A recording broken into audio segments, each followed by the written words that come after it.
The legitimate daughter of the left prime minister's family in Daliang has been reborn.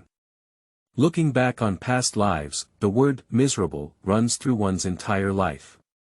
She was born in the beautiful Huating, and her bones were buried in a barren mountain, without a monument or spirit. She is determined to break free from her shackles and return to her own path in a new life. In her past life, Xue Shu injured her and her scumbag came to her door to withdraw from the marriage. Xue Shu's lips curled, and she decisively agreed, rushing to get back to Geng Tai. In her past life, a woman who was destined to be an enemy came to her door and wanted to borrow her to enter the circle of wealthy women in the capital. With a smile on her face and a stick in her hand, she personally beat the person out. The cold and noble Prince Jing from his past life came to visit and said he wanted to marry her. Before he could take any action, Prince Jing took 2 steps towards her, and a hint of grievance appeared on his usually cold face. I have brought all the betrothal gifts. Xue has the heart to let me return empty-handed and guard the empty bed alone. I can't bear it. Keywords of the novel. After Rebirth, the female supporting character only wants to have a grand funeral without pop-ups. After Rebirth, the female supporting character only wants to have a grand funeral with no pop-ups. Download the complete text. After Rebirth, the female supporting character only wants to read the latest chapters of the grand funeral with grand scenery. Chapter 1. Rebirth. You are listening at novelfull.audio. Chapter 1 Rebirth. In September, the autumn is clear and refreshing, and the city is filled with the fragrance of osmanthus flowers. Daliang left Prime Minister's mansion, Yugui Xiaozhu. A little girl around 13 or 14 years old sat by the window of Xiaoxian, holding her face and staring out at the tall osmanthus tree, lost in thought, with a palm-sized diamond-shaped mirror in her hand. The little girl was born with a pink carving and jade carving. Her black hair was like the finest silk in the world, leaning down her shoulders. Her skin was as white and greasy as fat, with a faint red tint. She had a pair of slightly round phoenix eyes, slightly raised at the ends of her eyes, and her lips were as bright as red, faintly indicating her future beauty. However, at this moment, there was a lingering sadness between the little girl's eyebrows. In her past life, she inexplicably had an affair with a woman named Xue Chu. Whenever she saw Xue Chu, she felt as if she was being manipulated by something, always wanting to do things that went against her true intentions. Even though she resisted desperately, it was still futile, as if those foolish things were meant for her. She actually has no ill intentions towards Xue Chu. Xue is an orphan girl who can make fresh things like soap and milk tea. She even casually said at a poetry fair, "In heaven, I wish to be like a bird of wings, in earth, I wish to be like a connecting branch." Later, countless men and women attracted her to confess their feelings. Who wouldn't love a woman who is so talented and can easily recite timeless quotes? But as soon as she appeared, she became uncontrollable, foolish and harsh, as if completely transformed into another person. She used to be a talented woman in the capital, able to recite poetry as if she were right, but whenever there was a clear place, she felt like her memory had been drained, leaving only a blank space in her mind. Not to mention that she recited poetry correctly, she would even stutter when speaking, and she even made many jokes about it. She even reaches out and pushes Xue Chu down the cold and piercing pond. But she shouldn't have been such a person. So she chose to go to the mountain Taoist temple to escape the world, far away from Xue Chu. Unexpectedly, this unfortunate coincidence gave her the opportunity to start over again. Xue Shu was lost in thought, as if she had gone through her past life experiences like a lantern. Suddenly, a call came from the other end of the osmanthus tree, interrupting her thoughts. "Girl! Girl!" A little girl wearing a green shirt and a double bun ran towards her along the right-hand copying corridor. Su Mu, the young man, personally came to pass the message that Marquis Chongqing had brought Crown Prince Xing over. The Lord said that the girl should go ahead and meet the Crown Prince. Su Mu's autobiographical words. Xue Shu withdrew her mind and asked casually. "Yes.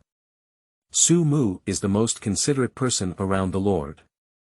If it weren't for urgent or important matters, the Lord would never have sent Su Mu over.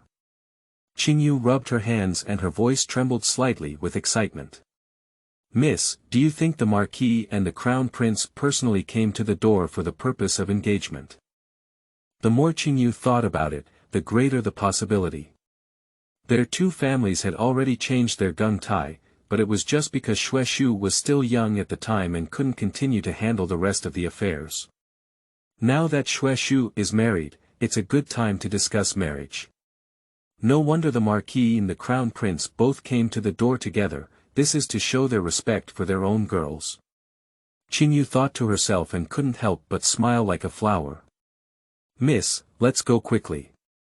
The Lord has sent Su Mu Xiaoge over. If we continue to procrastinate, it won't be good if the Lord gets angry. Xue Shu smiled and nodded, allowing Qingyu to tidy her clothes and hair again before getting up.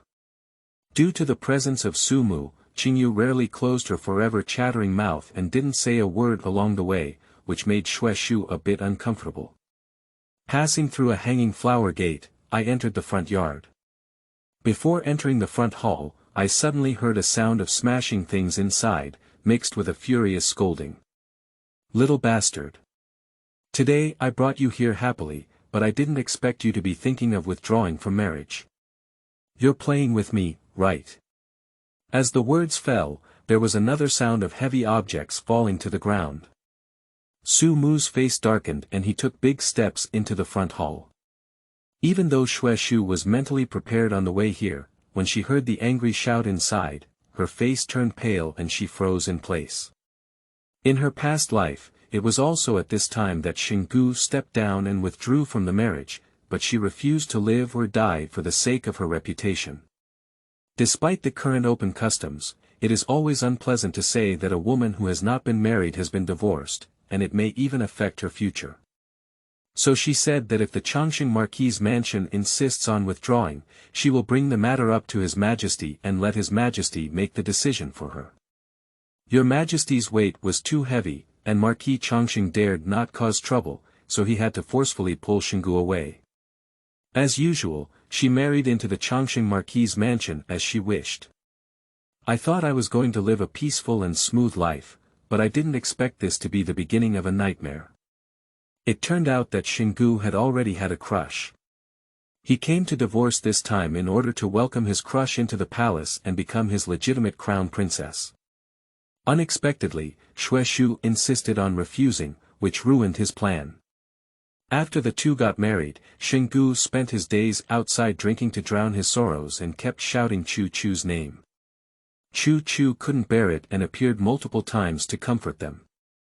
The two of them staged a series of bitter scenes in front of everyone, causing everyone in the capital to mistake Xue Shu for the villain who was hitting the mandarin ducks with a stick. For a while, rumors and gossip kept going on, and the spears pointed directly at Xue Shu. Xue Shu listened to what came from outside and thought more and ate less every day. In order to save her reputation, she personally came forward and invited Chu Chu to enter the mansion as a peaceful wife. But she didn't expect that from her humble background as an orphan in a farming family, her heart was even higher than the heavens. She didn't even look up to the position of the crown prince's concubine and humiliated her in person. Before leaving, she casually poured a hot cup of tea onto her body. At that time, Xue Shu's health was not good, and it was midsummer. Her clothes were light and thin, and she was splashed with this hot tea. Her skin, which had been carefully cared for 20 years, was completely destroyed, leaving an ugly scar on her chest. Xue Shu was lost in thought, her bare hands unconsciously caressing her chest. Mississippi. Seeing Xue Shu lost in thought, Qingyu quickly called out in a low voice, "Miss, are you feeling unwell?" Xue Shu shook her head, lightly pinched her hand, and walked firmly into the hall. Since she has the chance to start over in a new life, she will not follow the old path of her previous life. In her past life, she spent the rest of her life in a dilapidated Taoist temple. In this life, let's strive for a grand funeral. Xue Shu stepped into the hall and saw that the front hall was already in a mess, with tables and chairs lying on the ground and broken porcelain pieces falling to the ground. In the hall, there were 3 people. Xinggu knelt on the ground, his spine straight and his body full of pride. Marquis Changxing was so angry that his face turned red and he was panting like a cow, propping up the table. Xue Yu remained calm and sat upright on the armchair, looking as if an old god was present. Xue Yu saw her and raised his hand to wave her courtesy, telling her not to speak. He then looked at the angry Marquis Changxing and said, "Marquis, since the crown prince does not want to marry Xue, my family still has a daughter. She is the most gentle and virtuous, and I believe the crown prince will like her. For him, as long as he can establish a relationship with the Marquis' mansion, marrying any daughter is the same. As for the face of the daughter, it has never been within his consideration." "No way." Before Marquis Changxing could speak, Xinggu spoke first, his tone sharp and sharp. "Xue Xiang, I came this time to withdraw from the marriage, not to change it. Please allow Xue Xiang." End of this chapter. Chapter 2. Divorce. You are listening at novelfull.audio. Chapter 2. Divorce. Xue Yu has been in a high position for so many years, and no one has dared to speak to him like this for a long time. His face stiffened for a moment, and his tone became stiff. Everything has to be explained by cause and effect. The crown prince wants to divorce, I don't know why. Xinggu clenched his fist and struggled in his tone. To be honest with Xue Xiang, it's really because I already have a crush and don't want to delay Miss Xue's future. That's why. Oh. I wonder what kind of identity a woman can be kept by the crown prince in her heart. Xue Yu stared at him intently. As a beloved person, he naturally only asks for his true feelings, regardless of his status, said Xinggu with a gentleman-like demeanor and a resounding voice. I believe Xue Xiang is not someone who tends to follow the crowd and only looks at his social status. Xue Yu chuckled twice, feeling very embarrassed. A quick smile flashed in Xue Shu's eyes, and she spoke up to smooth things out, saying, "Father, since Xing Shizi has already talked about this, if our family insists on not wanting to spread the news, it is inevitable that the outside world will think that father is trying to curry favor with the Marquis' mansion, which is extremely detrimental to his reputation. Since Prince Xing insists on getting married, we shouldn't stick to it. There's just one thing, I hope he can approve seeing a turning point in the situation." Xinggu's eyes lit up and he arched his hand, saying, "Miss Xue, just say so." The marriage between Changxing Marquis' mansion and Xue's mansion is well known to everyone. Now that the crown prince rashly withdraws from the marriage, if you don't know, you would think that my Xue family has done something wrong to the Marquis' mansion. Xue Shu's tone was warm and gentle, with a very negotiable look on her face. If the crown prince insists on withdrawing, why don't you ask him to come over and bring the Geng Tai to explain the reason for the withdrawal in public, so as to avoid misunderstandings from outsiders? How can this be done? Marquis Changxing patted the table and stood up. If you do this, wouldn't it be telling everyone in the capital that it was my family's fault first? How can you let him establish himself in the capital in the future? Don't Miss Xue know the principle of staying on the front line in life? No one in the capital knows about the relationship between the two families. However, after so many years, Xinggu now has a crush and even withdraws from the family in order to pursue him. There is now suspicion of disloyalty, which is a big mistake. His family's position as a marquis is already precarious and cannot afford to make mistakes. So what the marquis means is to ask me to accept this gossip on behalf of the crown prince.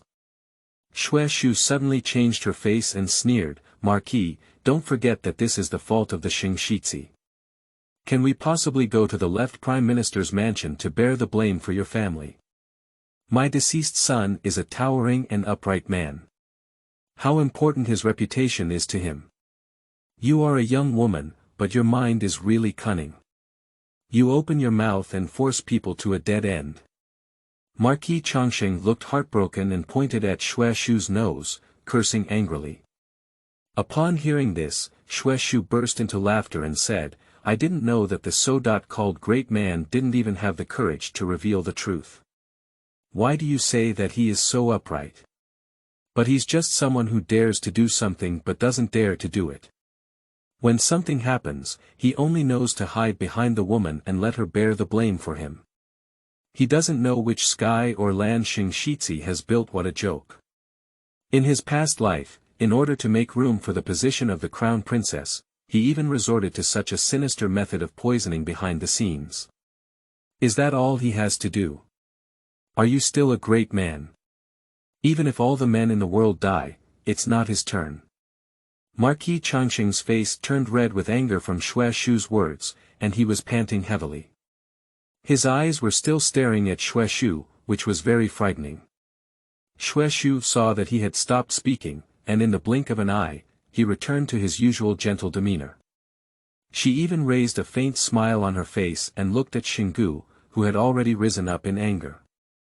Xingxi, how is it? Not really.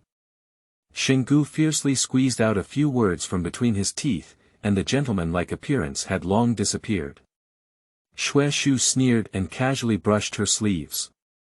The Changxing Marquis mansion is a family of military generals, but unfortunately, the descendants are really unworthy. Originally, it was a reputation that was forged on horseback, but it has been passed down to the present day. However, there are only some who only know how to brag, which is inferior to many literati. At least the Marquis of Changxing still has a bit of a temper, which can be considered to be related to martial artists. When he comes to Xinggu, he really only has one mouth left. There was no one speaking in the hall for a moment, only the heavy breathing of Marquis Changxing.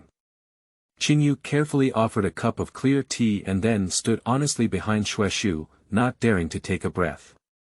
Xue Shu picked up the teacup and took a small sip, looking at Xue Yu who was watching from the wall. She said, Father, if you think carefully, the Marquis' mansion has voluntarily come to withdraw from the marriage without explaining the reason. What would outsiders think? It is inevitable that our family has done something wrong to the Marquis' mansion. When the wind and the wind come together, those officials in the capital are not meant to eat dry rice, and they will definitely report this matter to your majesty.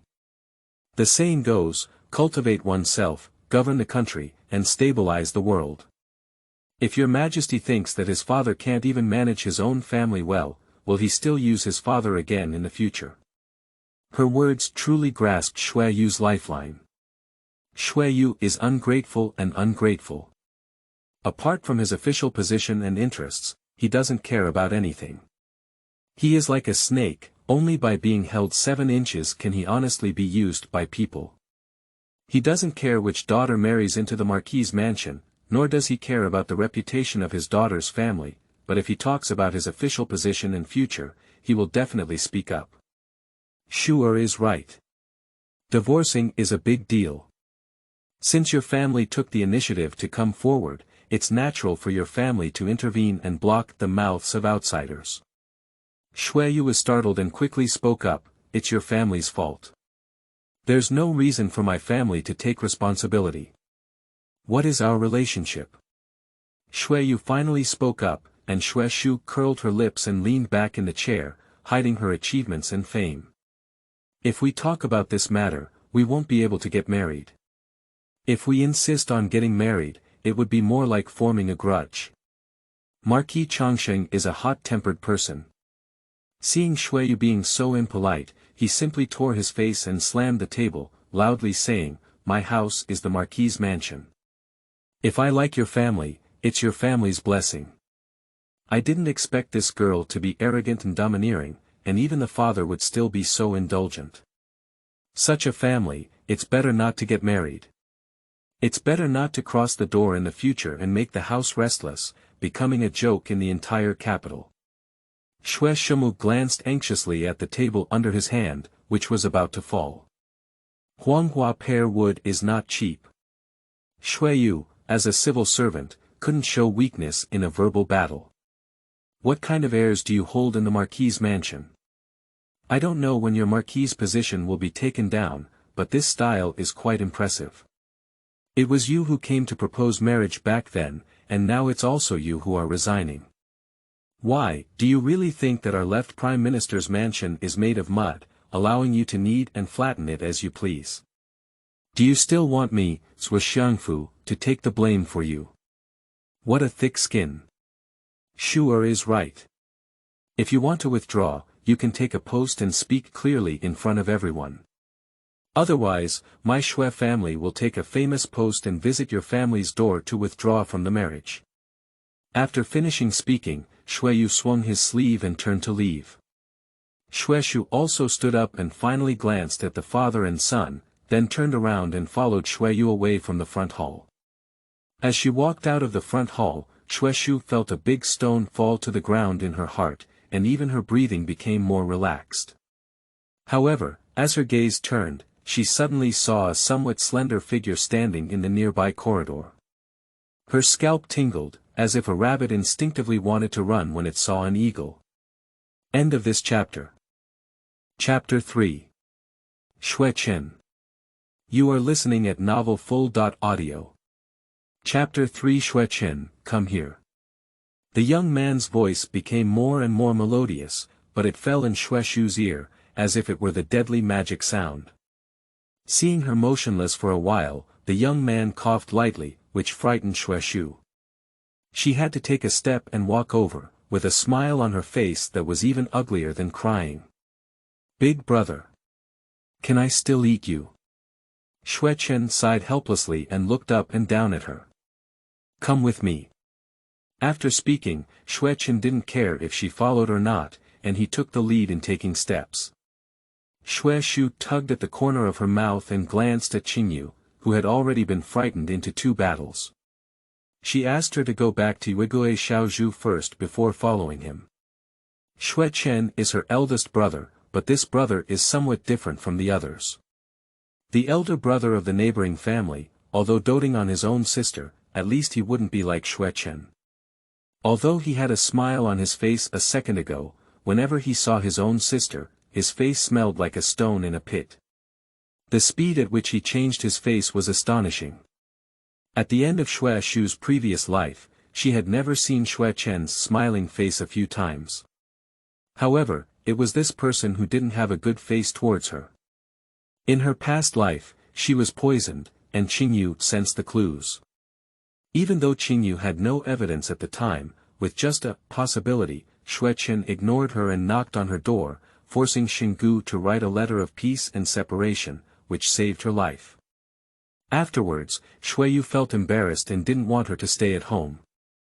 Xue Chen had a big argument with Xue Yu, almost tearing her face, which allowed her to live home and continue living a carefree life.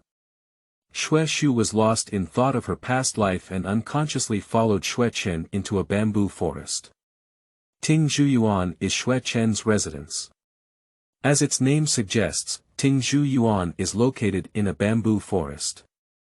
When you open your eyes, it is lush green, and when you close your eyes, you can hear the wind blowing through the bamboo forest. It is an extremely elegant place. Under the corridor of the bamboo garden, there are characters written by Xue Chen himself everywhere, with vivid strokes and iron paintings and silver hooks, which are very beautiful. The siblings sat down in the courtyard, and Xue Chen picked up a jade teapot with a slightly slanted body. A fragrant fragrance of osmanthus gradually spread. It's osmanthus wine. Xue Shu's eyes lit up. Xue Chen's eyes flashed with a smile, and he placed his wine glass in front of Xue Shu, with a rare hint of approval in his tone.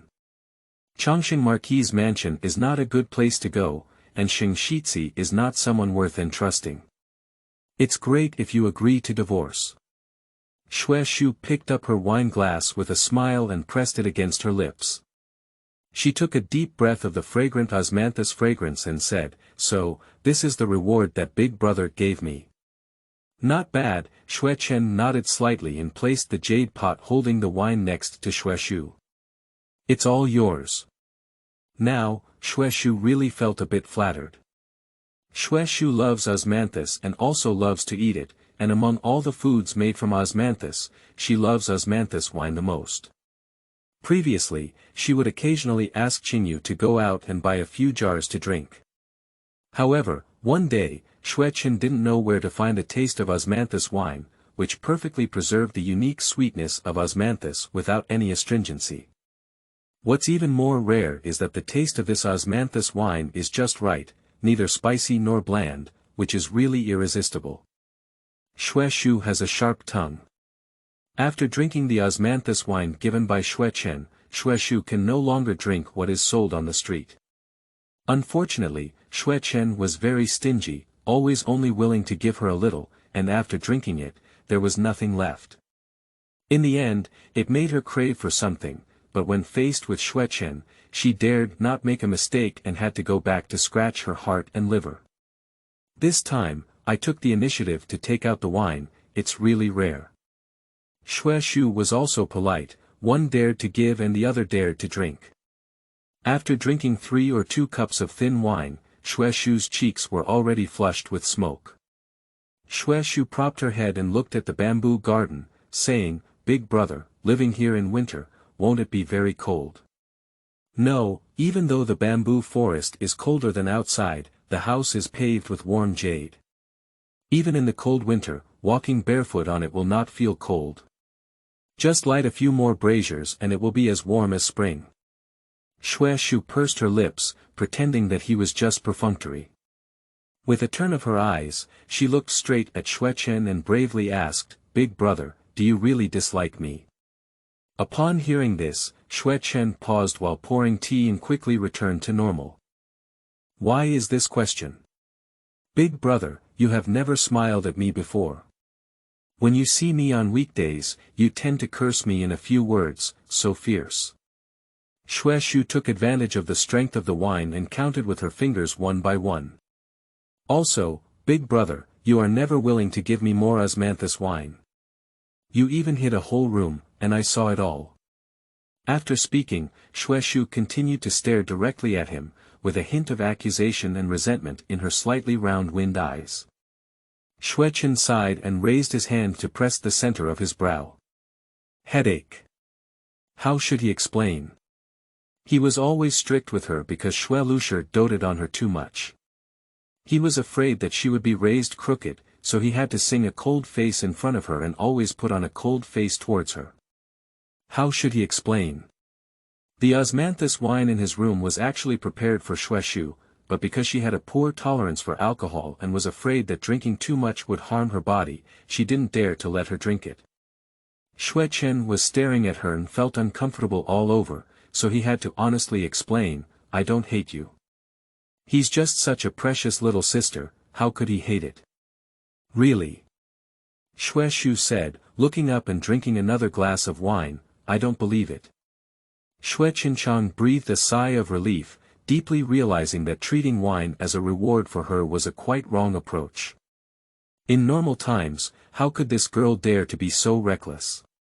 Seeing him ignoring her for a long time, Xue Shu felt bored and reached out to twist a piece of osmanthus cake into her mouth, saying, "Big brother, is Uncle's house going to hold osmanthus appreciation banquet?" "Well," Xue Chen nodded, "the post has already been delivered, it should be these past few days." "Then I'll go too." Xue Shu finished drinking and looked at him with a drunken face in her hands. "You." Xue Chen raised his eyebrows and looked at her up and down several times as if he had met her on the first day. Xue Shu has always been deliberately estranged from the Marquis' mansion, and she is unwilling to go and walk around during festivals.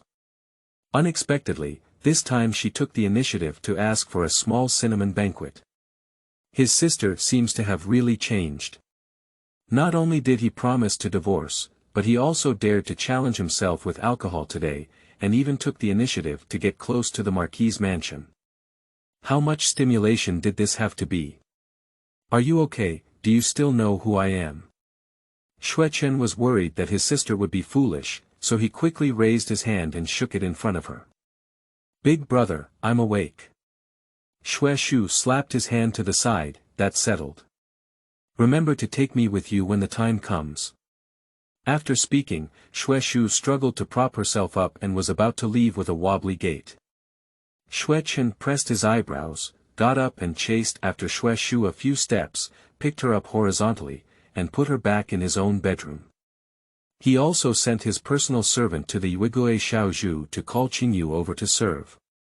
Xue Shu lay in bed, breathing steadily and sleeping obediently.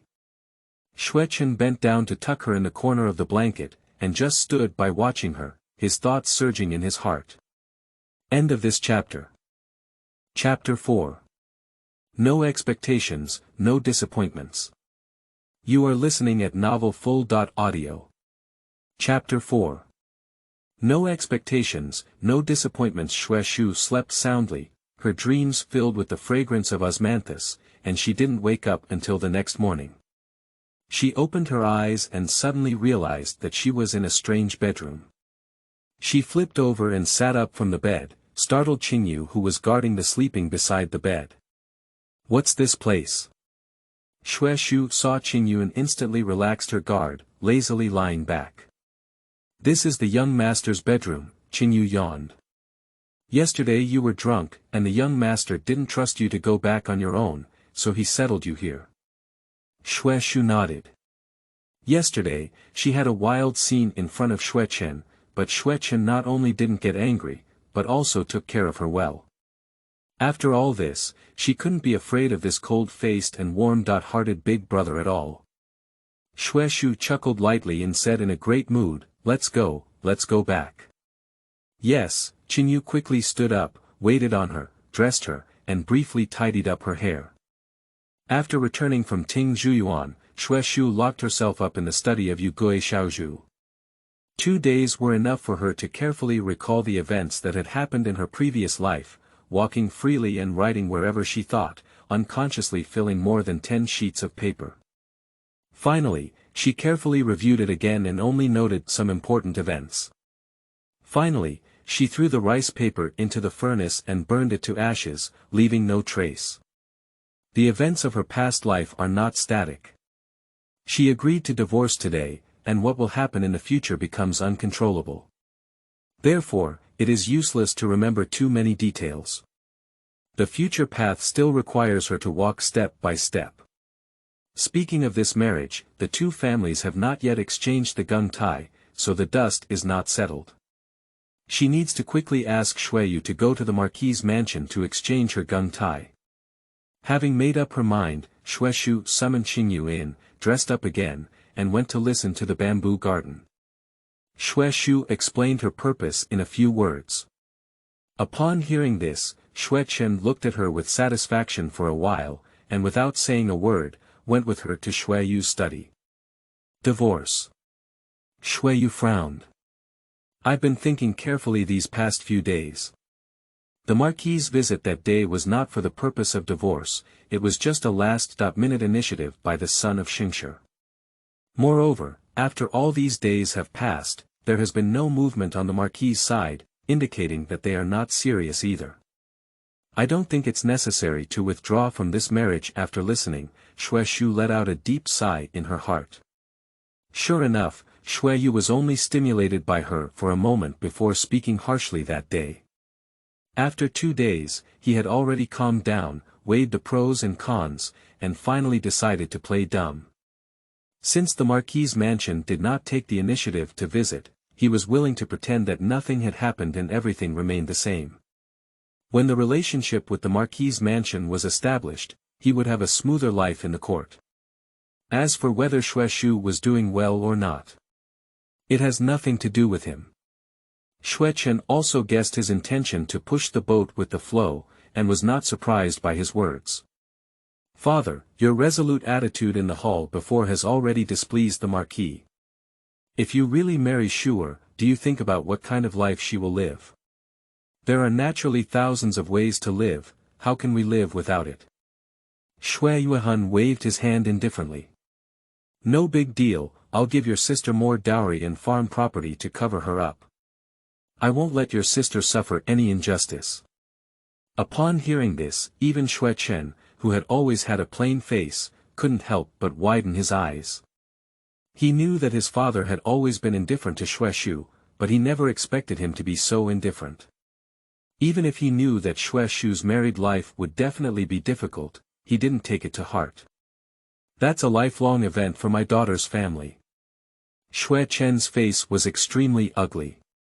His hand, which was hidden under his wide sleeves, was tightly clenched into a fist, and his bones were tinged with a bluish-white color. Compared to Xue Chen, Xue Shu is much calmer. She already knew what kind of person Xue Yu was, and if she didn't hold on to hope, she naturally wouldn't be disappointed. Unfortunately, my father was too full of words that day. Xue Shu lowered her eyes and looked at the hot tea in her hand in a plain tone. My father said, if they don't come, you will personally go and withdraw your marriage. His words were very generous. But if you don't go, the Marquis' mansion will definitely feel that you are not scary and can let them handle it. In the future, if my father has something to entrust to them, will they do their best? This sentence really touched Xue Yu's heart. Although the left Prime Minister's mansion is already the top civil servant, it still cannot be compared to the Marquis' mansion, which has been passed down for several generations. Just talking about interpersonal relationships, if we had to let Xue Yu handle it, we would inevitably have to go through some trials and tribulations. The final outcome is not easy to say, but if the Marquis' mansion intervenes, it would only take 1 or 2 words to settle the matter. Nowadays, the position of Marquis of Chongqing Marquis' mansion is unstable and urgently needs the influence of the left Prime Minister's mansion. At present, it is they who are seeking help from their father. If they don't take this opportunity to give them a warning and let them know that you are an honest man, even if you become a family-in-law in the future, for the Marquis' mansion, your father will only be a stepping stone. A stepping stone is something that can be pulled over and stepped on when useful, and thrown aside when useless. Xue Yu has worked hard to reach his current position as left Prime Minister, utilizing many people. No one understands better than him what the consequences of stepping stones are. Mild cases can lead to demotion and demotion, while severe cases can result in the execution of entire families. Xue Yu pondered for a moment, then suddenly looked at Xue Shu and smiled. You can quite talk now. Every word my daughter says is true, and I sincerely think for my father. Xue Shu tugged at the corner of her mouth. With the status and influence of the left Prime Minister's mansion, it's not impossible to find a better in-laws. My father's interest in the Chongqing Marquis' mansion is not because it is now in decline, so it's easy to control it. Upon hearing this, Xue Yu's heart trembled and he stared fixedly at Xue Shu. This is his most secretive thought, not even his closest aunt Wu knew, and now it has been revealed to Xue Shu in person. He used to underestimate this legitimate daughter. Talking to smart people is enough to just click and stop. Talking too much can actually have a counterproductive effect, so Xue Shu only said this and closed her mouth. There was suddenly no one speaking in the study. For a long time, Xue Yu had someone go and retrieve the Geng Tai. He formed a marriage with the Marquis' mansion to make it useful to him, not to serve as a stepping stone for the Marquis' mansion. I can follow your wishes and go to the Marquis' mansion to withdraw your marriage, but what benefits can you give me? Xue Yu opened the Geng Tai and glanced at it, shaking it in his hand. The prince of the Marquis' mansion was unfaithful earlier, and his father couldn't bear his daughter to marry and suffer. This was done by his kind father, Xue Chen said after glancing at Xue Shu. Your Majesty has long intended to strip the Marquis of Chongqing's mansion of his position. Father is sharing your worries, and I believe your Majesty will pay more attention to his father in the future. Xue Yu pondered for a moment and nodded. The siblings left the study, and Xue Chen glanced at his own sister and said, I don't know, so my father. It's nothing, Xue Shu interrupted him, I knew it a long time ago, and I didn't expect him to be genuinely good for me. Xue Chen pursed his lips. He has some regrets now. He was originally afraid that Xue Lusher would only spoil Xue Shu and make her lose her temper, so he deliberately treated her coldly, but ignored the fact that there was a truly indifferent Xue Yu at home. If I had known earlier, he should have been better to his sister. Fortunately, it's not too late either. End of this chapter. Chapter 5. Exchange of Geng Tai. You are listening at novelfull.audio. Chapter 5 Exchange of Geng Tai. Xue Yu made up his mind and was quick to handle things. That afternoon, he went to the Chongqing Marquis' mansion with the Geng Tai and gifts. Even if the two families cannot form a family-in-law, he does not want to have a falling out with the Marquis' mansion, so he will definitely do the necessary etiquette.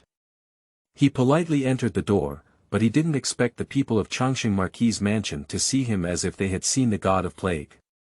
They didn't even let him in, saying that the Marquis had already instructed not to let him in. In and out of the conversation, it was quite impolite. His attitude was not like talking to a leftist minister, it was like passing the buck. This was slapping his face in public, and the attack was quite fierce, leaving no room for mercy. Xue Yu also had a temper. With a glance, Sumu understood and stepped forward to knock down a gatehouse. He escorted his master into the Marquis' mansion and took his seat in the main hall. Upon hearing the news, Marquis Chongqing quickly withdrew from the gentle countryside and rushed to the front hall with a strong momentum. Just as he was about to scold, Xue Yu sneered and threw the Geng Tai onto him in advance. As soon as he saw the Geng Tai, Marquis Chongqing had something he didn't understand. His face changed from domineering to a pug dog, and he approached Xue Yu with the Geng Tai in his hand. "Oh my God, you have something to say. This marriage is a big deal. We must be careful." Xue Yu glanced at him and realized that he couldn't figure out the brain circuits of this Marquis. Someone has stopped him outside the door. "What are you saying now? You have something to say. It's too late, isn't it?" So Xue Yu snorted coldly and said without hesitation, "Marquis doesn't even allow me to enter the door, and I don't have anything to say to him. Marquis quickly brought my Shuer's Geng Tai over, so that I could leave earlier and avoid obstructing Marquis' eyes." Marquis Chongqing was obviously unwilling, but he couldn't say anything about Xue Yu and didn't dare to take action. The servants around Xue Yu were not vegetarians, so he had to honestly call someone to fetch Xue Shu's Geng Tai and exchange it for Xingu's Geng Tai. After receiving Xue Shu's Geng Tai, Xue Yu turned around and left, while Marquis Chongqing followed him step by step, with a respectful attitude. Sending someone out of the Marquis' mansion was not enough, but he stood at the door watching as the carriage of Xue's mansion gradually drifted away. When Marquis Chongqing returned to the backyard, he felt uneasy and began to doubt whether he should not have listened to Xing's story, giving the left prime minister some kind of warning. It's good now, even the Geng Tai has been taken away by someone, and he doesn't know what to do next. He paced back and forth in the yard, but his heart became increasingly restless. In the end, he simply didn't think of anything and threw himself back into the gentle hometown of the beauty. The farce of the whole mansion quickly spread into the palace. At first, Marquis Chongqing blocked people outside the door and even indulged his subordinates in speaking disrespectfully to the left prime minister, which angered them. He directly led the people in and attacked them. When he came out again, Marquis Chongqing personally saw them off with great respect. The change in attitude before and after this was truly unimaginable, and the emperor was also very interested in it. He personally summoned Xue Yu into the palace to inquire about it. Xue Yu was originally a civil servant and was the most articulate. He lifted his robe and knelt down on the ground, shedding tears as he recounted the matter in detail. "Your Majesty. As you know, my family in the Marquis' mansion have long exchanged Geng Tai. However, 2 days ago, the Marquis and the Crown Prince suddenly came to our door and said that the Crown Prince had a crush and did not want to delay the future of my daughter. Therefore, they came to withdraw their marriage. This statement sounds good, but the Marquis is unwilling to disclose the reason for his divorce to the public. I thought to myself, isn't it clear that my daughter should take the blame for his family? Xue is a woman, how important her reputation is to her. How could this minister agree? On that day, in order to protect my daughter, I had a quarrel and argument with the Marquis, and this matter came to an end.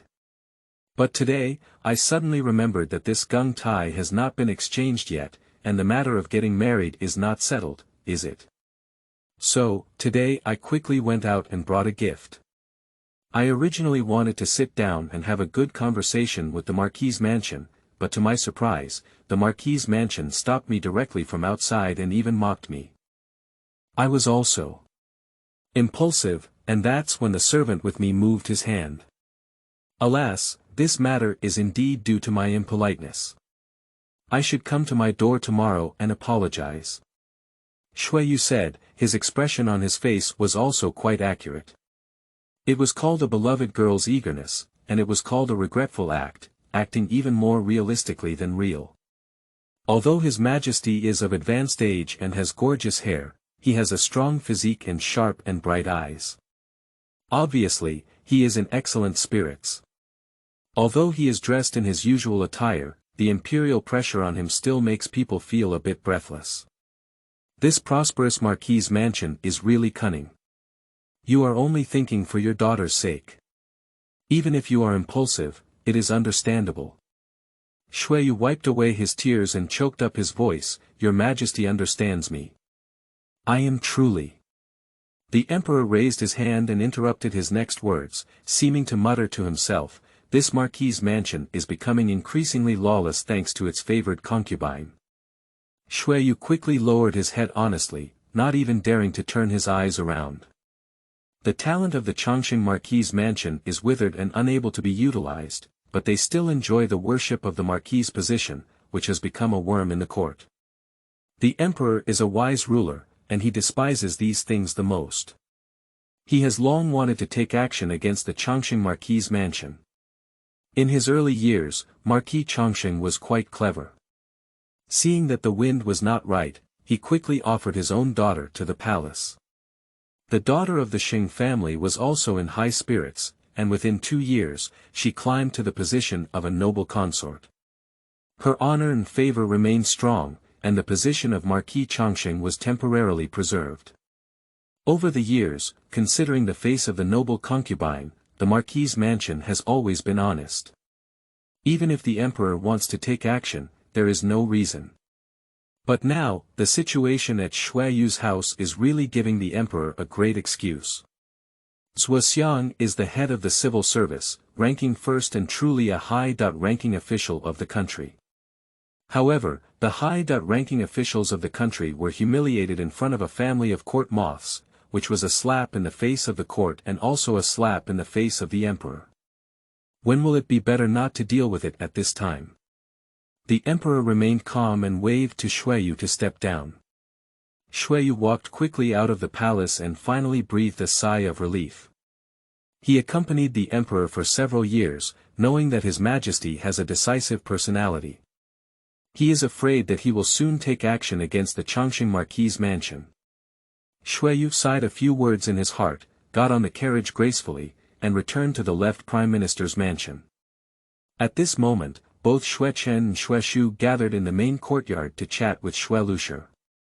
Xue Shu talked about the matter of Marquis Chongqing resigning from his family, and also mentioned that Xue Yu personally went out to exchange the Geng Tai today.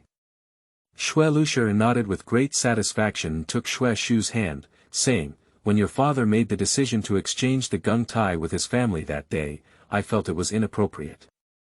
You are the niece of the Marquis' mansion in Zhenbei. Why should you wrongly go to the Marquis' mansion in Chongqing? But I can't resist your father. Fortunately, it's just a change of Geng Tai. I think there will still be room for improvement in the future. Unexpectedly, your siblings acted quickly and even convinced your father to withdraw from his family. Xue Shu smiled and affectionately rubbed Xue Lu's shoulder twice. In her past life, Xue Shu also advised her not to cling to her momentary reputation, saying that she had the support of the Marquis' mansion in Zhenbei behind her, and that others dared not say anything. However, she had never liked the Marquis' mansion in Zhenbei, and how could she borrow its power? So she stubbornly married into the Marquis' mansion in Chongqing. Looking back now, in my past life, I was truly blind and foolish, doing things that hurt my loved ones but hurt my enemies.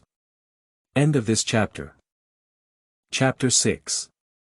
Zhenbei Marquis' Mansion. You are listening at novelfull.audio. Chapter 6. Zhenbei Marquis' Mansion. Xue Chen and Xue Shu were rarely able to sit together and talk calmly. In the past, The two of them either didn't say a word or argued after just a few words. In short, Xue Lu had never seen such a harmonious scene like this before. You haven't been to the Marquis' mansion for so many years. My uncle knows that you love osmanthus the most, so he planted a yard full of osmanthus flowers in the backyard, waiting for you to come to your door at any time. As a result, if you're lucky, you know you're guarding your laurel garden. Xue Chen's tone was not as sharp as usual, and Xue Lu even heard a hint of indulgence in it. The Marquis' family are all martial arts practitioners, and they are not interested in flowers and plants. The full courtyard of osmanthus flowers and the annual osmanthus banquet in the Marquis' mansion are all for the purpose of attracting Xue Shu, but unexpectedly, this girl refused to go even once. The Marquis of Zhenbei and the Marquis' wife are patient. Xue Shu doesn't go every year, and they still manage it every year. They will come one time, whatever they say. They really waited. My brother still said that, but I know it all. Although I don't go, my second sister at home always goes back and forth. How well does my brother take care of my second sister? Xue Shu glanced at her brother and said, "Oh, I don't know if my second sister will blame me for stealing my brother this time." You. Xue Lu smiled and nodded at her nose. Now you're starting to tease your brother. Aren't you afraid he'll say you? Upon hearing this, Xue Shu blinked and looked at her own brother. Xue Chen's smile stiffened at the corner of his mouth, and he silently turned his head elsewhere. Xue Shu quietly curled her lips, and she knew that this brother still cared for her. As long as Xue Yu's attitude towards her was displayed in front of Xue Chen's eyes, Xue Chen could no longer be ruthless towards her. "Madam, we can have dinner now. Let's go." Xue Lu took Xue Shu's hand and got up to walk towards the flower hall. "Today you have your favorite spicy chicken, but you should eat more." "Yes, mother."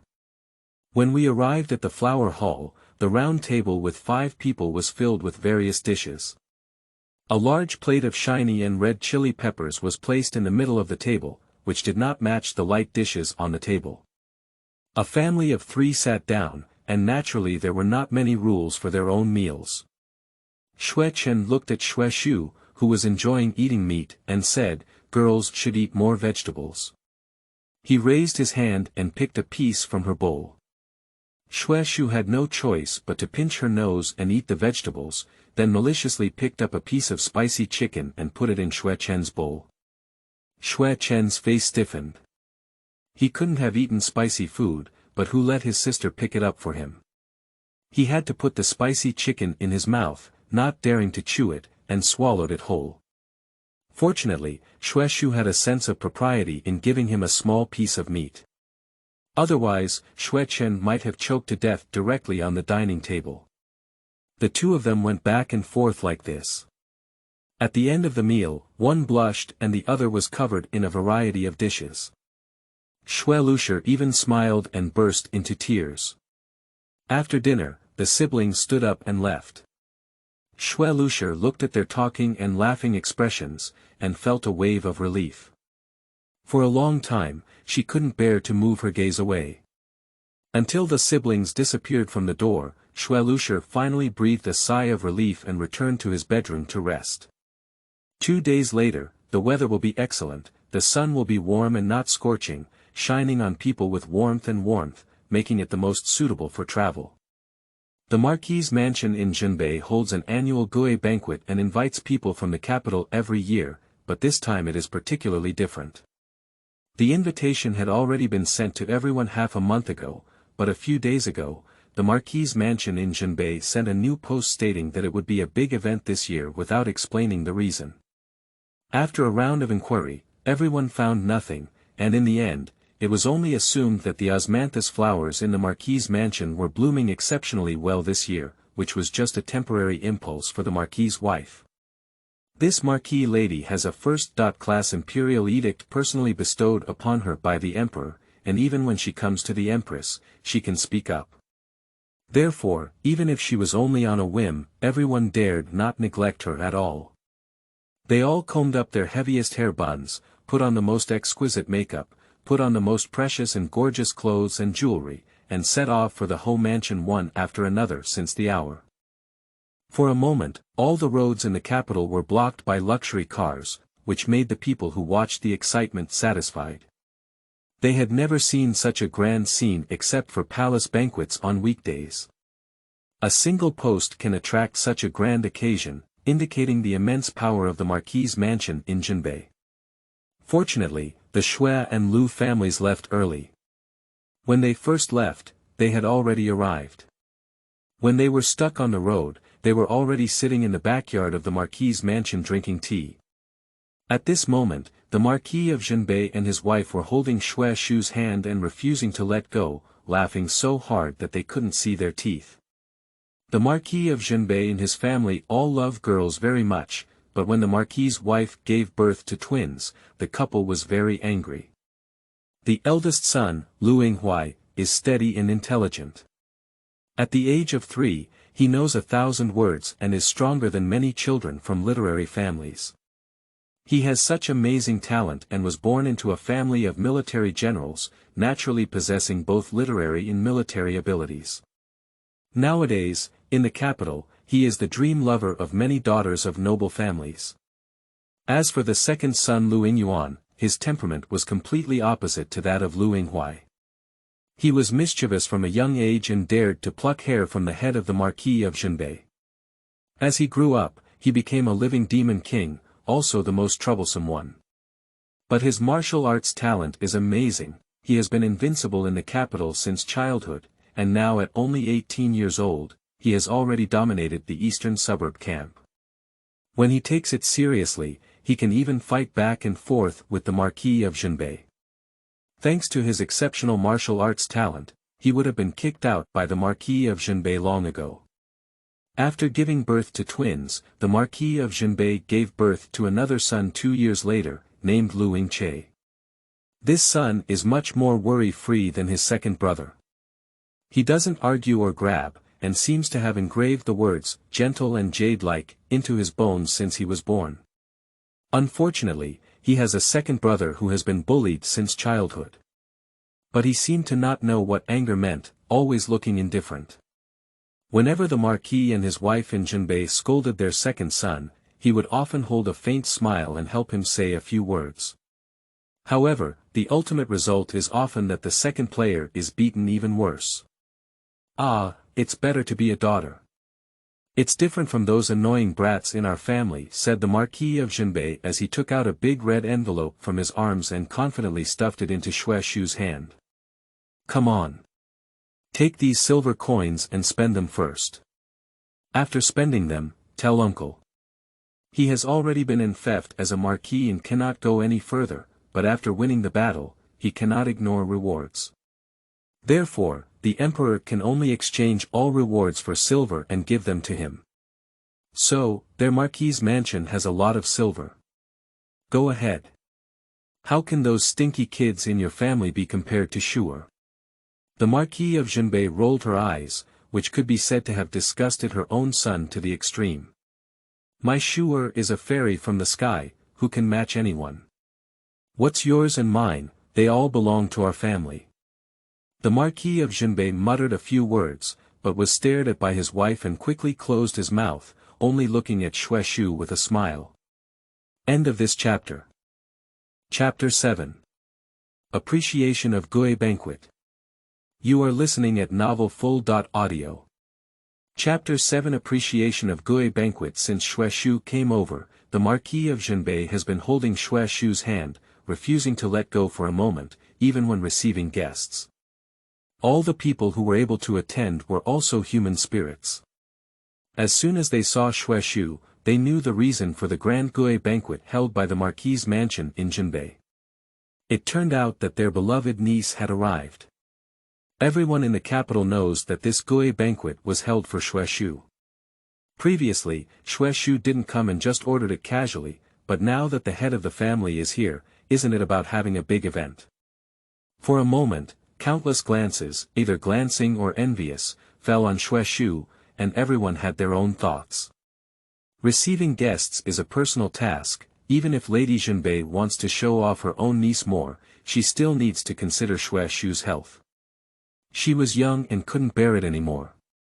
As soon as she showed signs of fatigue, the Marquis of Zhenbei felt like a formidable enemy and sent 3 or 5 female envoys to take good care of Xue Chen. Xue Chen likes tranquility. Every year, he comes to this Gui banquet to accompany the Xue Lu family. Secondly, he only comes to hang out with his uncle's cousins. Therefore, he just needs to stay in the backyard and avoid any distractions from outsiders. Xue Shu sat in front for half an hour, already suffering from waist and back pain. As soon as she returned to Xue Chen's side, seeing no one around, she didn't care much and leaned against the noble concubine's bed, holding the tea that Xue Chen had personally brewed for her, squinting her eyes slightly, feeling very relaxed and comfortable. Why is Xue sleeping here? How is it good if she catches a cold? That's how you take care of Xue at home. A clear voice accompanied by a faint sound of footsteps gradually approached, with a hint of anger mixed in the voice. Sensing someone approaching, Xue Shu quickly sat up straight and turned her head to face a slightly angry face, saying, "Cousin, I'm not asleep." Since Lu Yinghuai is the dream lover of many daughters in the capital, apart from his talent and education, his appearance is naturally not bad. His sword eyebrows penetrate his temples, his phoenix eyes exude power, and he is dressed in a black brocade robe. Just standing there, his aura is so strong that people dare not look directly at him. Lu Yinghuai didn't expect her to suddenly sit up straight, her face startled, and she quickly slowed down her voice. Her aura instantly softened by 7 or 8 points. If it's cold today, you should always pay attention to keeping warm. You can't be careless, girls should pay more attention. I know, Xue Shu said, quickly reaching out to tidy up her clothes. Her subconscious movements naturally couldn't escape Lu Yinghuai's eyes. Seeing her restrained, Lu Yinghuai sighed inwardly and thought to himself that time will still be long in the future. Now that Xue Shu is willing to come knocking on the door, he can naturally treat him as his own brother in the future. Let's take it slowly. So Lu Yinghuai sat quietly beside Xue Chen and said, "Sure, if you're willing to go home, we're all very happy. The past is over, and there's no need to say it in the future. Don't take those things to heart. In the future, you can come and go as you please. The Marquis' mansion is also your home, so don't be separated from us. Even if it's not a holiday, you should come and stay at home for a while." Xue Shu blinked and was momentarily shocked, forgetting to answer. Listening to her cousin's meaning. Seems to know why she is estranged from the Marquis' mansion. In fact, the reason why she refused to get close to the Marquis' mansion was simple. When she was 3 or 4 years old, Xue Yu couldn't help but hold her in his arms and let out long sighs, talking about how the Marquis' mansion in Zhenbei targeted him in the court and how the Marquis acted recklessly. In short, he demoted the Marquis' mansion in Zhenbei to nothing. At that time, Xue Shu was young and didn't understand anything. She only knew that her father, who was closer to her, was frowning because of the Marquis' mansion in Zhenbei. Therefore, she harbored rejection and resistance towards the Marquis' mansion in her heart. So much so that later on, no matter how well the Marquis' mansion treated her, she felt that the Marquis' mansion had a different purpose and naturally refused to get close to her. But these things happened when Xue Shu was very young, so theoretically, the Marquis' mansion in Zhenbei should not have known about them. Don't look at me like that. There are some things that don't really make it difficult to investigate.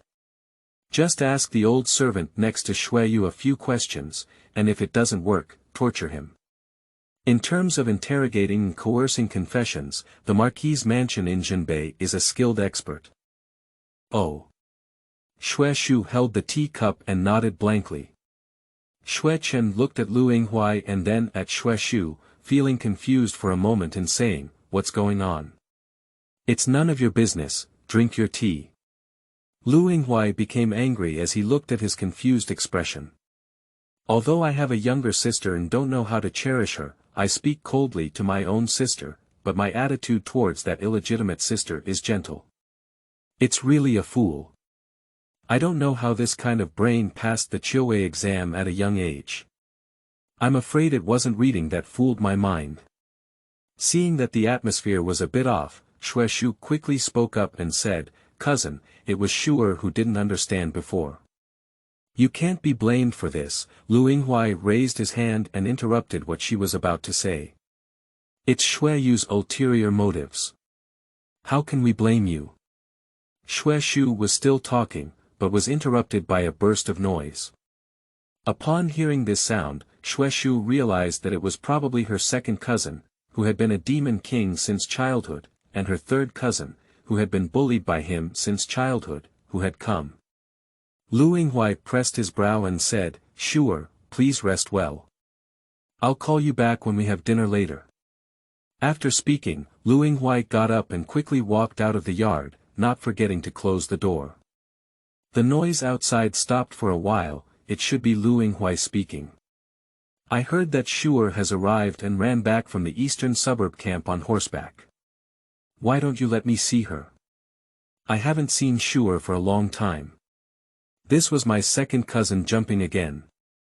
"Second brother has always been a restless person, even on the day of the Gui banquet," said third cousin, unable to stop talking. "Oh, did you meet me?" This was when my second cousin started mocking people again. "Shut up, everyone. Xue is resting inside. If you disturb Xue, the two of you will pack up and get out of here." This was the eldest cousin who finally couldn't bear it anymore. Obviously, both Lu Yingyuan and Lu Yingche were afraid of this big brother, and there was no sound outside in an instant. In the yard, Xue Chen and Xue Shu exchanged a glance, couldn't help but burst out laughing together. The three members of the Lu family are all martial arts practitioners, with much sharper senses than ordinary people. The laughter that the siblings in the yard tried to suppress did not escape their ears. Lu Yingyuan pursed his lips and muttered, it's over now. My image in front of Xue is all over. Big brother, it's you who surrounded my yard and didn't let any wine through me, right?" Lu Yingche smiled warmly. Originally, he naively thought that this was just an ordinary laurel appreciation banquet as usual. He had always been impatient with human interactions, and since he knew that Xue Shu would not come, he had been staying in the yard without coming out. If it weren't for the fact that the surroundings were too quiet, without even the sound of birds chirping, it would have made him suspicious. He went out and took a look, unaware that his yard had already been tightly surrounded by people on 3 levels inside and 3 levels outside. God knows, at the moment he opened the door, he thought the Marquis' mansion had been raided and his soul was about to scare away. Lu Yinghuai coughed with a guilty conscience, and with a sharp glance, he could only lower his head honestly and dare not ask any more questions. End of this chapter. Chapter 8. Looking at each other. You are listening at novelfull.audio. Chapter 8. Looking at each other. After leaving for a while, Lu Yinghuai returned and said that the banquet was ready. He asked her and Xue Chen to go and take their seats. On the way to the yard, Xue Shu truly experienced the skills of her second cousin. Her mouth was even more fragile than jade, and she spoke without taking a breath.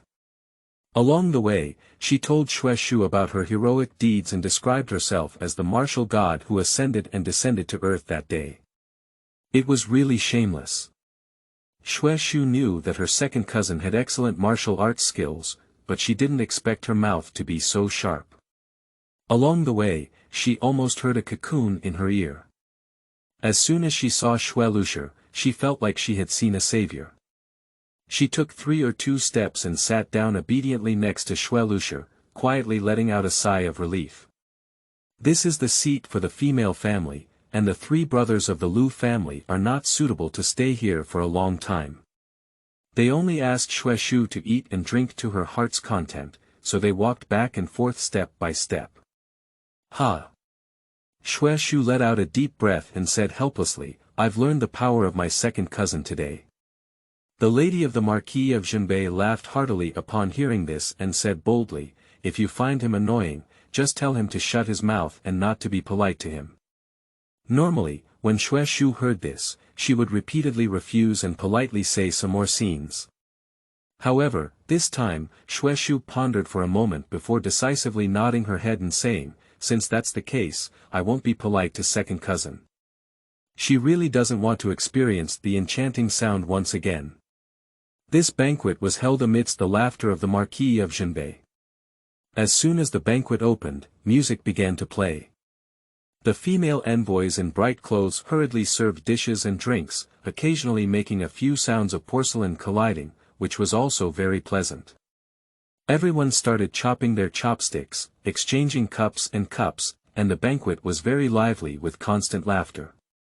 Xue Shu was originally sitting next to Xue Lu, eating and eating. The Marquis of Zhenbei brought Xue Shu to her side and personally cooked for her, which made the noblewomen envious. The noblewomen exchanged glances secretly, and then looked as if nothing had happened. After a lively meal that lasted for half an hour, everyone could freely choose whether to stroll around the yard or sit and chat with the host. Xue Shu has never visited the Marquis' mansion a few times in her 2 lifetimes, and she has long heard that the osmanthus flowers in the Marquis' mansion are very well grown. Naturally, she wants to get up and walk. The Marquis' wife in Zhenbei called her 3 sons and asked them to accompany Xue Shu. Finally, he added another explanation, asking Lu Yingyuan to keep his mouth shut, otherwise let the Marquis of Zhenbei personally come over and tell him how to shut up. On the spot, Lu Yingyuan tightly covered his mouth, indicating that he would only follow quietly and never speak. The backyard of the Marquis' mansion is very large, without too much cumbersome decoration, making it appear transparent and bright, making people feel open-minded. This vast backyard, in addition to a lake formed by flowing water from outside the city, there is also an endless grassland, all planted with various osmanthus trees, including gold, silver, osmanthus, and red osmanthus. There are also many precious varieties that even Xue Shu has never seen before. Standing by the edge of the grass, Xue Shu finally understood what she had missed over the years.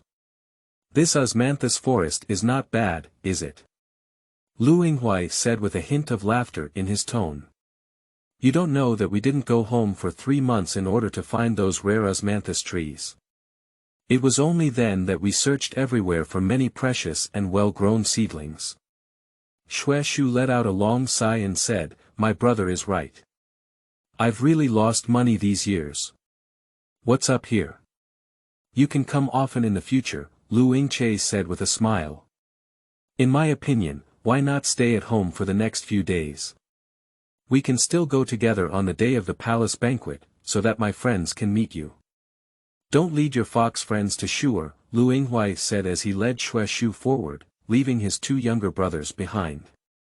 Lu Yingyuan and Lu Yingyuan exchanged a glance, then each looked away with disdain and followed Xue Shu strolling around the yard. They walked together, attracting the attention of many noble women strolling and playing in the yard. The Marquis' mansion in Zhenbei is already extremely prestigious, and the 3 sons of the Lu family are all outstanding. The Marquis' wife in Zhenbei has a bold and straightforward personality, and if she can marry into such a family, her future will surely be peaceful and beautiful. Not only does it bring endless glory and wealth, but in the future, one may even be granted a decree, which will bring glory to one's ancestors. But none of the 3 sons of the Lu family are easy to get close to, even the seemingly easy-going second young master is actually a hot and cold person. It's okay to have a few pleasantries in person, but it's impossible to have a deep friendship. I have never seen the 3 of them so warm before, as if they were really the big brother next door, giving people an illusion of being extremely close. There are also many brave noblewomen who approach towards that direction, but they always turn around before they get close. Their refusal is obvious, so the noblewomen have to return the same way honestly, pretending that nothing has happened. After leisurely wandering around the yard for an hour, the guests also began to bid farewell one after another. Xue Shu saw that Xue Lu had not sent anyone to find her, so she knew that she was going to stay for dinner today. She immediately became less anxious and continued to leisurely admire the flowers. After wandering around the courtyard, Xue Shu finally returned to the main courtyard of the Marquis' mansion. Today, there are many distinguished guests gathered in the mansion. In order to prevent collisions, most of the female envoys brought by the guests are waiting outside the mansion. Now that the guests have dispersed, Qin was finally brought in by the servants of the Marquis' mansion. Xue Shu was admiring flowers in the backyard and couldn't find anyone, so she always followed Xue Lu's side. At this moment, seeing that Xue Shu had finally returned, Qin quickly left Xue Lu's side and took 2 quick steps to help Xue Shu. Despite the fact that the 3 young masters of the Lu family were still there, she began to murmur softly, "Miss, why did you go so long? After walking so long, be careful not to get sore legs tomorrow. Hurry up, let's go to the back, and I need to quickly rub you." Lu Yinghuai frowned and thought to himself that he was really negligent today. Even if Xue Shu is happy, he should still remind her to pay attention to rest. Fortunately, there was a careful female envoy by Xue Shu's side, otherwise if Xue Shu really got tired, he would have blamed himself to death. Xue Shu was dragged by Qin to the back of the screen, and the Marquis of Zhenbei couldn't help but laugh as she looked at the little girl's urgent roar. "Sister, the female envoy you found for Shu'er is quite good." "I didn't choose this," Xue Lu smiled and shook her head, saying, "It was Shu'er's choice." "Oh, my Shu'er is so sharp-eyed at a young age." The Marquis of Zhenbei raised her eyebrows and looked at Xue Shu with a new look. She took a sip of tea and started talking about business. "Now that Shu'er is already in her prime, we need to start looking at each other. Let's look at each other earlier and have time to see their character." In the past, Xue Lu was entrusted by someone else to marry a husband who was quite talented but had a poor character, which missed his entire life. Such a tragedy would not be allowed to happen again by the Marquis' mansion in Zhenbei. Upon hearing this, Xue Lu also nodded and said, "I have the same intention, but there may be other plans at home for Shu'er. If I step forward, it will probably be difficult." Mrs. Zhenbei nodded and said, "I'm not afraid. Let's have the Zhenbei Marquis' mansion handle this matter. 2 days from now, the palace banquet will be a great opportunity. You should pay attention then. If there's anything that catches your eye, draw up a list for me and I'll have someone investigate." "Thank you, Sister Law." Xue Lu and the Marquis of Zhenbei had a similar idea, and the two smiled knowingly, each holding a cup of tea. End of this chapter. Chapter 9. Don't be too proud. You are listening at novelfull.audio. Chapter 9. Don't be too proud. After a very grand dinner at noon, the dishes became much lighter in the evening. Fortunately, the chef of the Ho's mansion has good craftsmanship. Even simple congee dishes have a special flavor. During the banquet, Xue Shu had no chance to move her chopsticks at all. As long as her gaze lingered for a moment, 3 pairs of chopsticks would brush together and put the dishes into her bowl, with astonishing portions. After 2 rounds, she could no longer eat them. Qin knew her appetite, and as she leaned back in the chair, she knew she had eaten too much. So she left the flower hall lightly and returned holding a red hawthorn juice in her hand. Xue Shu took a light sip of the hawthorn juice and gave Qin a approving glance. This girl is clearly the first time she has come to the Marquis' mansion, and I don't know where she found the hawthorn juice. She is really clever. Today everyone has been together for quite some time, and they have already finished what needs to be said. Leaving Xue Shu for dinner is just a way to show her a little bit of curiosity. But Xue Shu was already tired from strolling around the garden today, and after sitting for a while, her face showed signs of fatigue. Upon seeing this, Xue Lu decided to take her siblings home. Anyway, they would be able to see each other again at the palace banquet in 2 days. Although the Marquis of Zhenbei and his family were reluctant to part ways, they couldn't bear to see Xue Shuqiang sit there energized. They had no choice but to eagerly send the mother and daughter onto the carriage and watch it go away.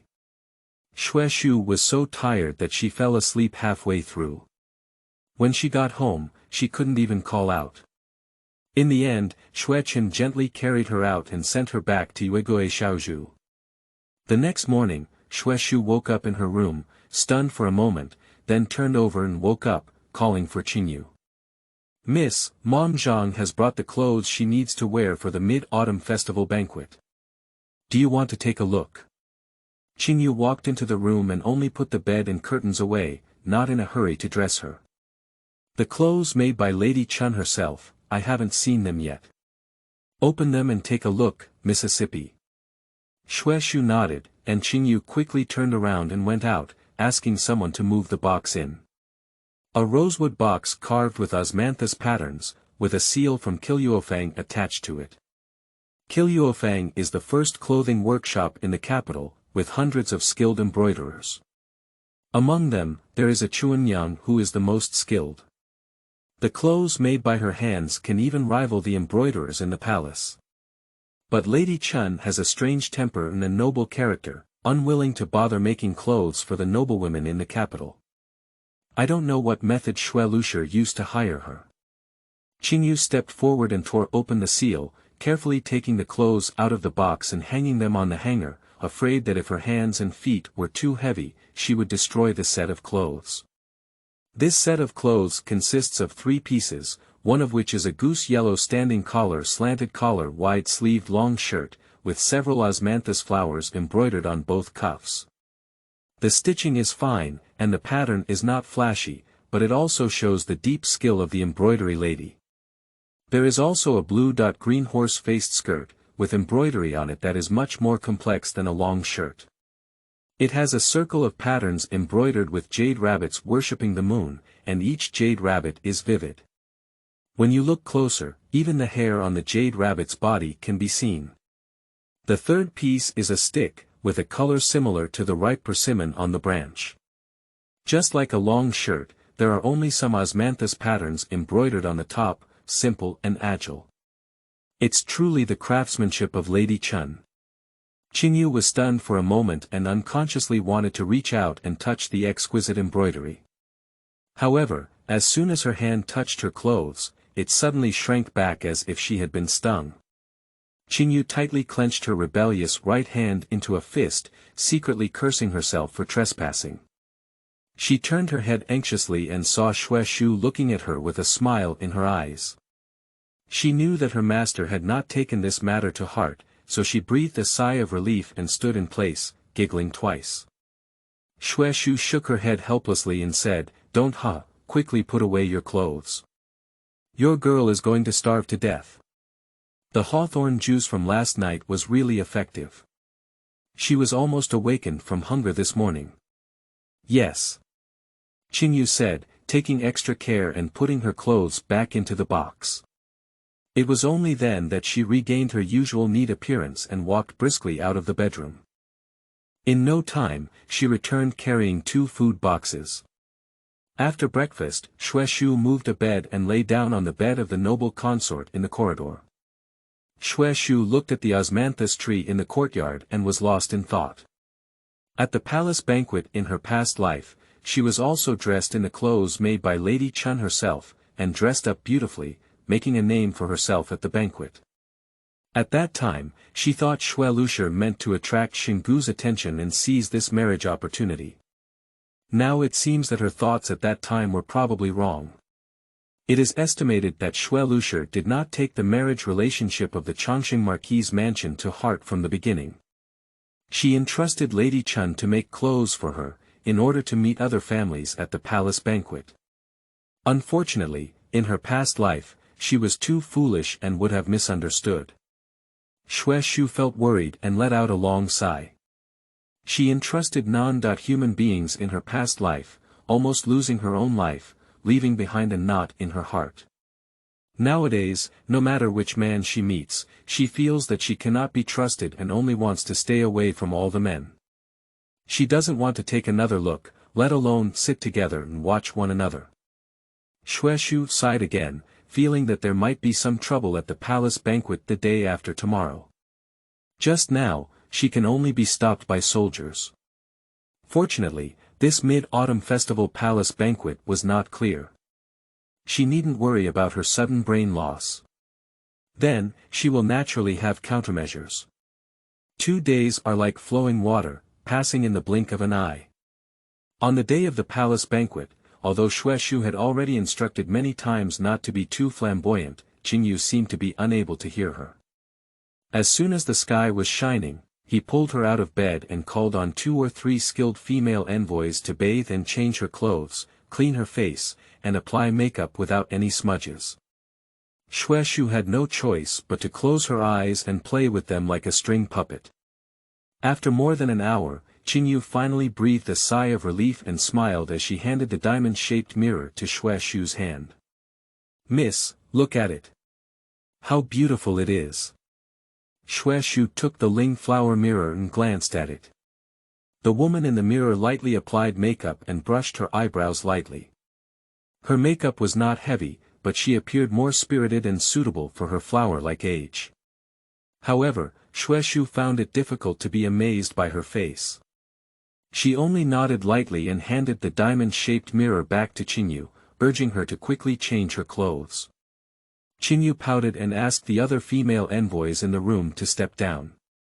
Then, as she had done yesterday, she carefully took out her clothes from the precious redwood box and put them on one by one for Xue Shu. Xue Shu was already born with a slender waist and shoulders, and wearing such a set of clothes made her even more slender and imposing. After changing Xue Shu's clothes, Qin couldn't move her eyes anymore.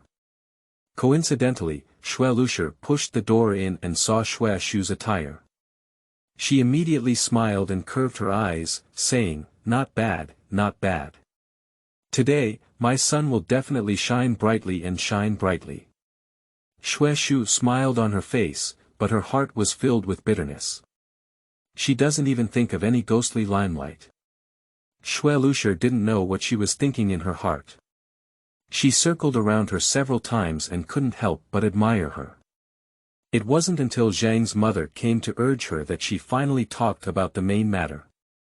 "I need to go to the palace early. After you enter the palace today, you must pay extra attention to etiquette and rules, and never let anyone hold on to anything in these details." Xue Shu and Empress Dowager have always been good friends, and whenever there is a palace banquet to be held in the palace, they always enter the palace in advance to help the Empress handle some trivial matters. "Yes, both mother and daughter know," Xue Shu nodded and said. Xue Shu was still not at ease, and after giving several orders, she was willing to leave. Before leaving, she also gave a lot of silver to Qin and several other female envoys who were grooming Xue Shu. The room was filled with laughter for a moment, and Xue Shu was also infected by this atmosphere, temporarily putting away her anxiety. End of this chapter. Chapter 10. Qin Xiang. You are listening at novelfull.audio. Chapter 10. Qin Xiang. The current emperor is a person who loves to be very lively. Every year during festivals, he would hold banquets in the palace, inviting relatives of the imperial family and all officials above the 4th rank to have fun with their families. With more occurrences, the rules naturally became more relaxed, and it was not mandatory for officials and their families to enter the palace at any time. As long as they arrived before the banquet, it was enough.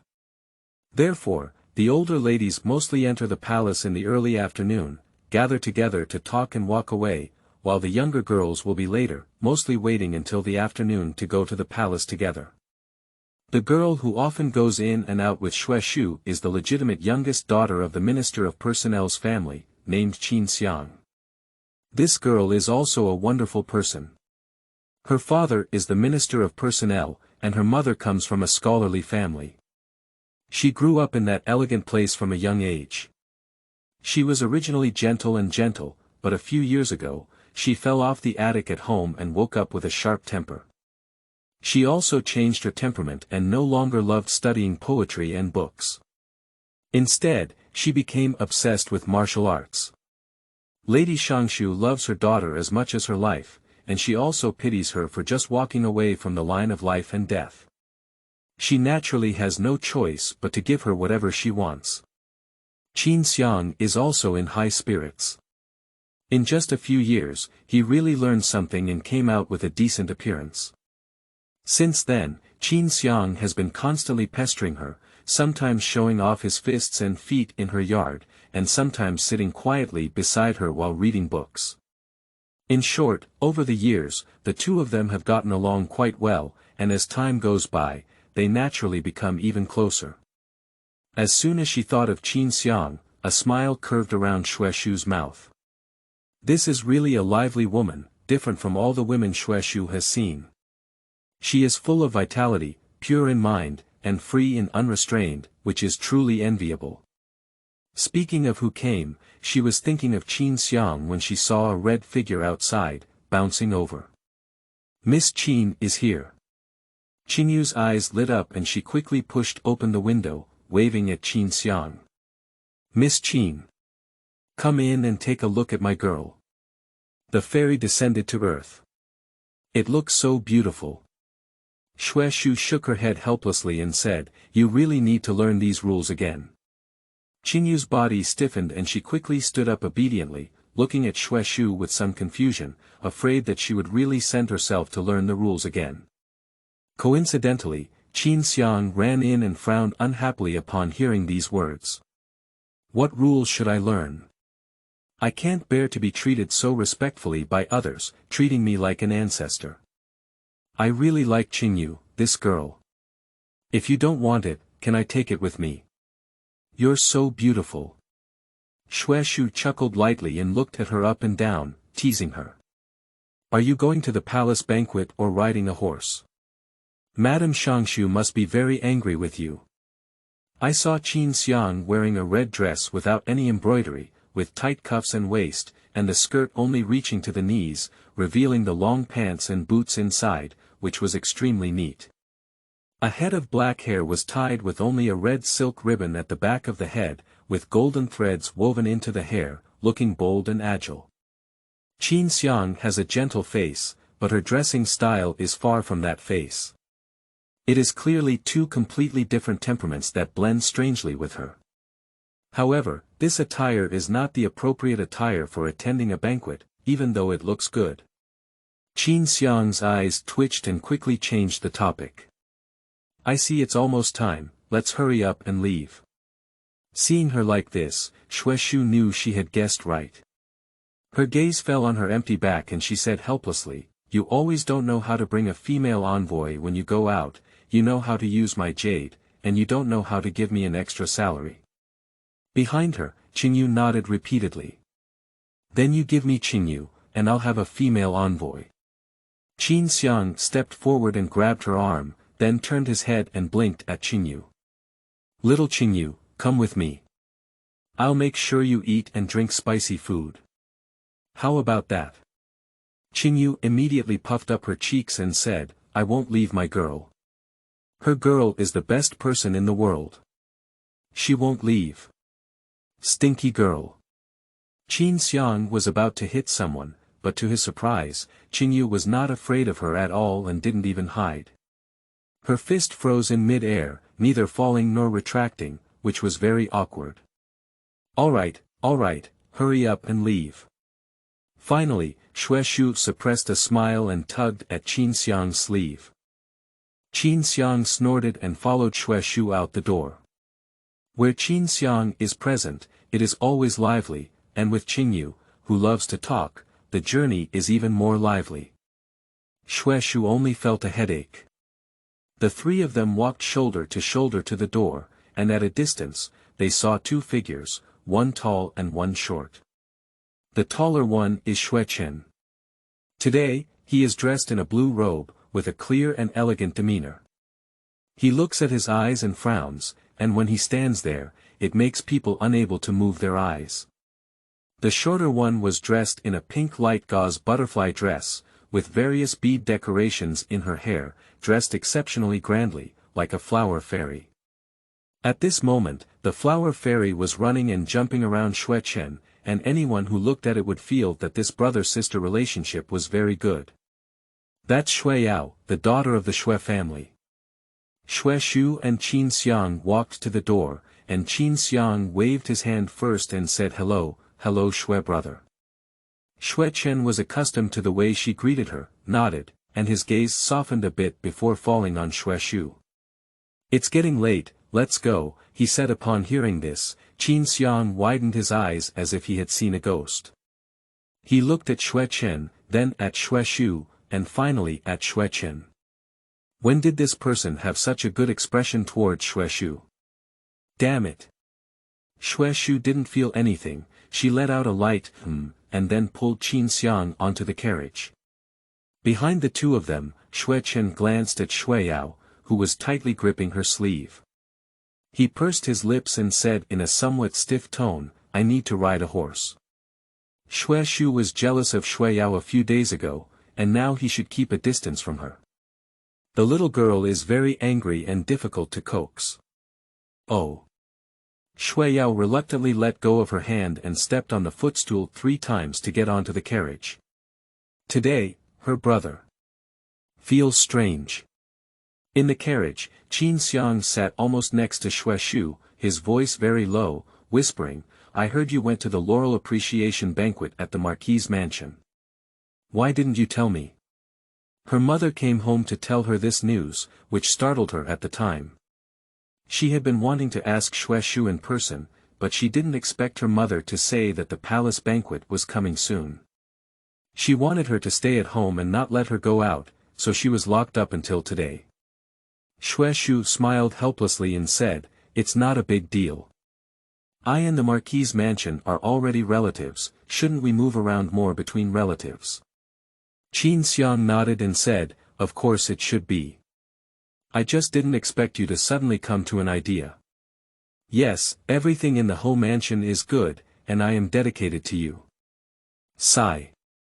Anyway, you finally came to an idea now, it's quite good.